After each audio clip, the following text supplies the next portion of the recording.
This is the brand new Insta360 X6. It's the latest 360-degree camera from Insta360, and it's a major update. We're talking a complete body redesign from the X5, 8K video up to 50 frames per second, 10-bit footage, built-in memory, and much more. Now, this video is not sponsored by Insta360. We have worked with them in the past on some other videos, but this one is not sponsored. They did let us have early access just to try one out, and we actually really love using it, so just wanted to make this review anyways.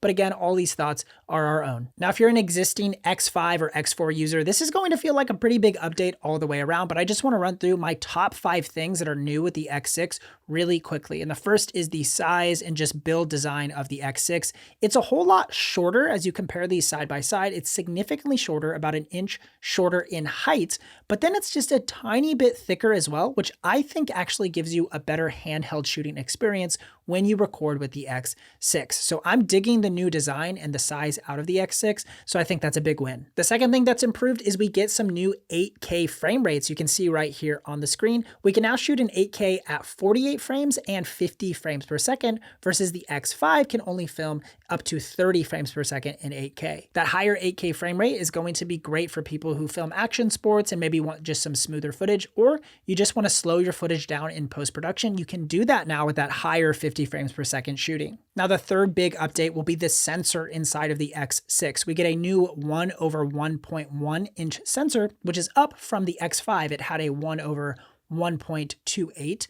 inch sensor. So all that means is the little bit bigger sensor, it's going to get better low light performance, better detail, and better overall image quality, especially now because the X6 can record in 10-bit video. We recently saw this with the Luna Ultra. That was Insta360's first camera to feature 10-bit, and now we get 10-bit in the X6 as well. And we get iLog support in 8K video resolutions out of the X6, versus the X5, it was limited to 5.7K. If you wanted to use iLog, you had to shoot in the standard color mode for the 8K resolution, but now you can film an iLog at 8K resolution. The fourth thing I love is a way better battery design and capacity even. So now we get a 2600 milliamp hour battery, which is about 140 minutes of 8K video at 30 frames per second. That is actually 51% more than the X5 on paper. So real world experience, of course, your mileage will vary, but they've improved the battery performance and also the design. The battery is a whole lot smaller and easier to swap in and out, versus the X5 has a really large battery and like a double locking mechanism that's just a little bit cumbersome to have to swap in and out. So I love the redesign of the battery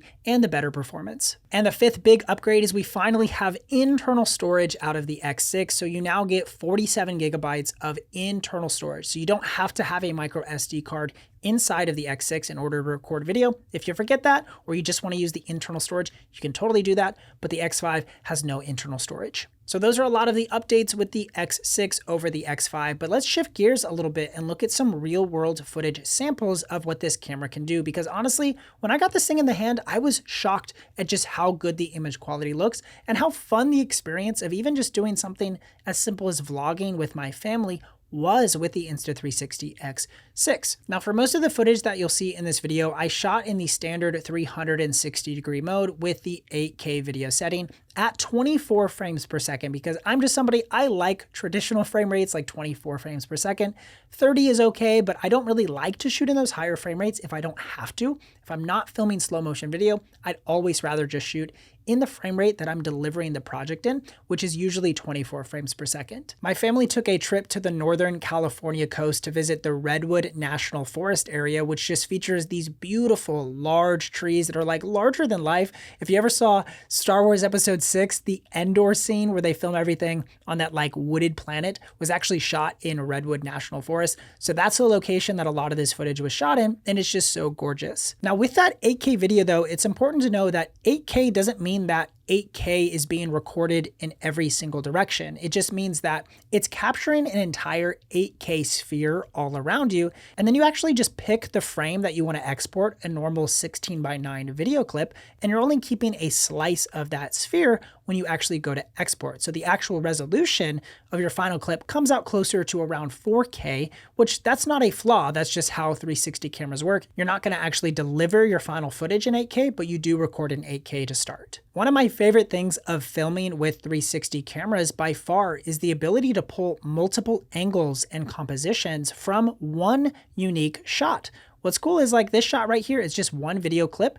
It's about 10 or 15 seconds in length, but here's a shot of myself vlogging with the camera. And then if you look forward with the camera, you can get a cool shot of my family walking in front of me. And then you can pull another angle looking above at all of these wonderful redwood trees. And this is the beauty of 360-degree footage. Out of one video file, you can pull multiple different angles depending on what you want to emphasize, because that 360 footage is capturing the whole world around you. Now, of course, you do get that 8K video at 50 frames per second for people who want to film in slow motion or just capture smoother footage at that higher frame rate. You can do that in that 50 frames per second mode. For me, it's kind of overkill. Like, I don't really necessarily need that slow motion 8K video necessarily. If I'm just doing walk and talk vlogging stuff with my family, just capturing day in the life content, usually 24 or 30 frames per second would be what I would select. But for those of you who want 48 frames or 50 frames, it is there to leverage. Now, this camera also features a flat recording mode, which is actually super useful for people who don't want to mess with the 360-degree footage and you want this to be treated more like a traditional camera. You can film in 5K up to 60 frames per second in the flat mode. So instead of leveraging both camera lenses simultaneously, you can just choose to leverage one of the lenses and then point the camera in that direction to film more traditionally. Shooting in flat mode can really save you a lot of time. If you know that you're going to want to film a specific direction or a specific subject, you don't necessarily have to capture the entire 360-degree world. You can set it to flat mode and get a nice high quality 5K image in that flat mode. For a lot of this footage too, I shot in the iLog color profile to just retain the most dynamic range and highlight shadow information and color information of my scene. And I think the iLog footage actually looks really good. It's holding up really well. I know that Insta360 is always tweaking their software and firmware versions to try to get their color and their settings, all the things dialed in. But in my experience, I think the iLog footage honestly looks really good and is fairly easy to work with. And if you don't want to film in iLog, you can also shoot in Dolby Vision, which is really cool. We saw this in the Luna Ultra. And then of course, you could also shoot in standard color modes as well, which also still are able to record in 10-bit color. Now, when it comes to filming in low light situations, this camera can film in the PureVideo mode. We've seen this setting in other Insta360 cameras, and this is typically the mode that you'll want to be in for lower light situations. We took it to an underwater aquarium on the California coast when we were there, and we shot it in PureVideo mode. And actually the results look pretty good in that PureVideo setting. As I was looking at the back of the screen, I couldn't really tell how good the footage would actually look. And then when I brought it home into my editing software, I was pleasantly surprised with how well this camera holds up in lower light conditions. So if you find yourself in lower lit environments, just know you can actually get some pretty usable stuff out of the X6. Now, there's another really interesting mode on this camera called InstaFrame 2.0. And what this sort of is auto tracking that sort of mimics what a gimbal would actually do if you were filming on a gimbal that could swivel around in 360 degrees and track you. So to enable this feature, make sure you put the camera in flat mode and then go over and select InstaFrame 2.0.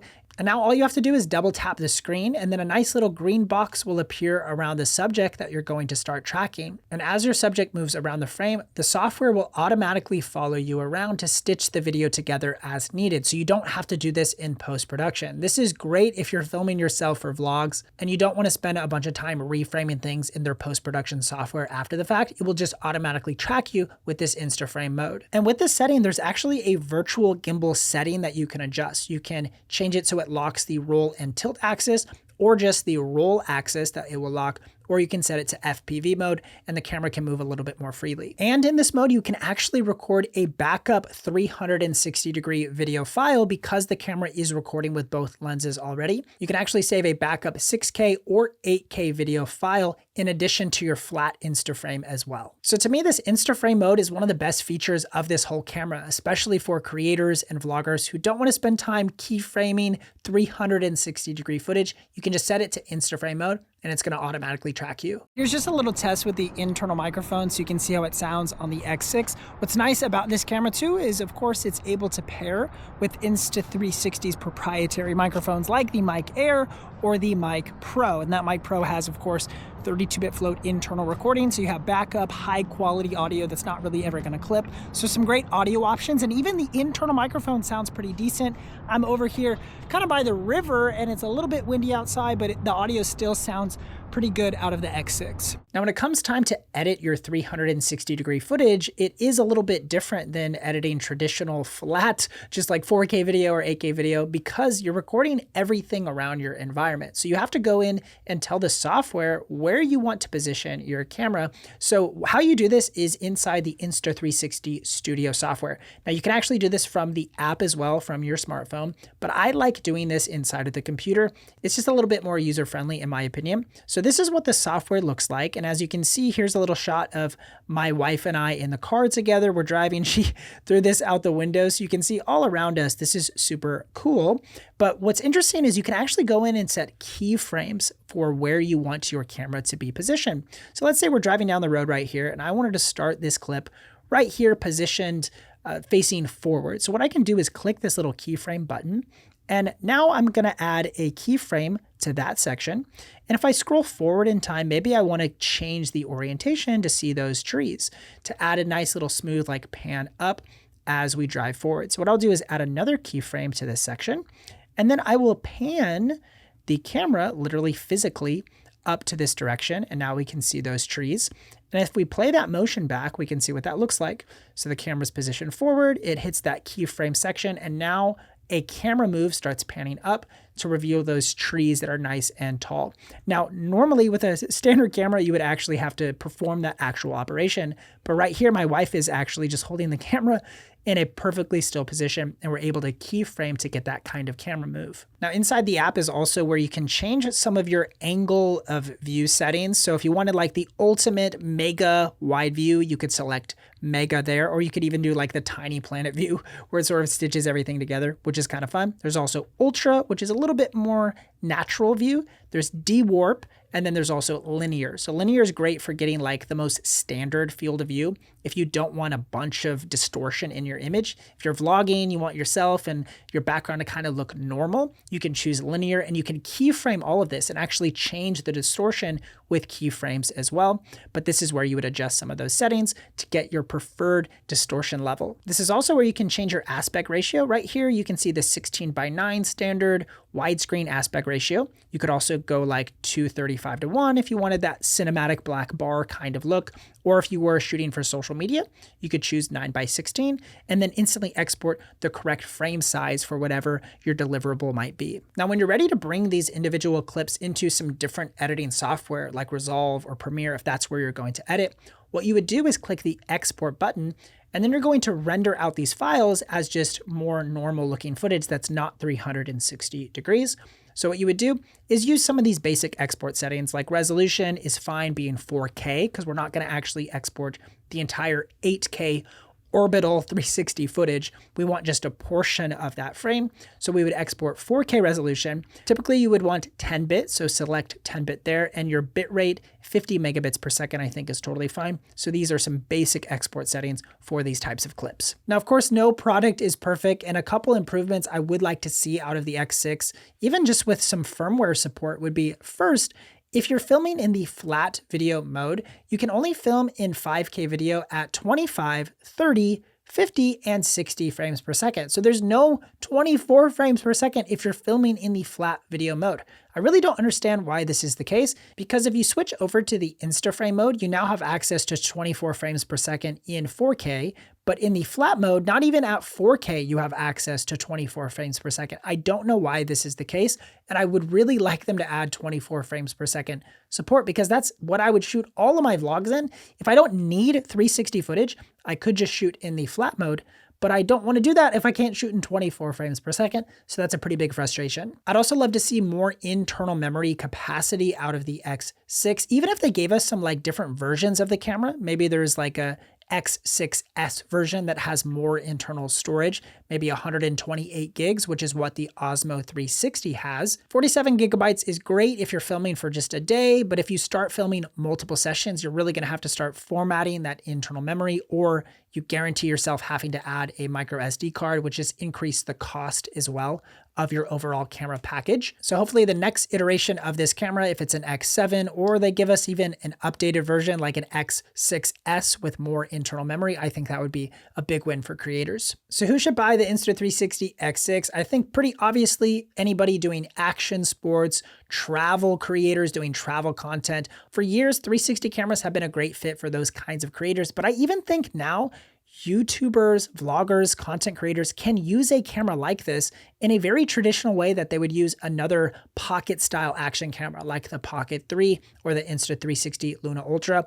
And if you're in the market for a 360 camera or some sort of action cam or pocket cam and you're trying to figure out which one can I actually purchase, I actually think the X6 does a really good job at covering all your bases. You of course get that great 360-degree video if you want it, but if you want just a flat 5K image or the InstaFrame setting that looks like your camera's on a gimbal, you can get that out of the X6. So honestly, the X6 is a great little camera that you can use for a lot of different situations. We'll be sure to link it down in the description below if you want to check it out. And if you're on the fence if you should purchase the X6 or grab the Luna Ultra, which is their gimbal style pocket camera, I'll link a video right here on screen that you can check out to watch our dedicated review on the Luna Ultra to see if that's a better fit for your content needs. So you can click that video to watch that, and I'll see you in the next one.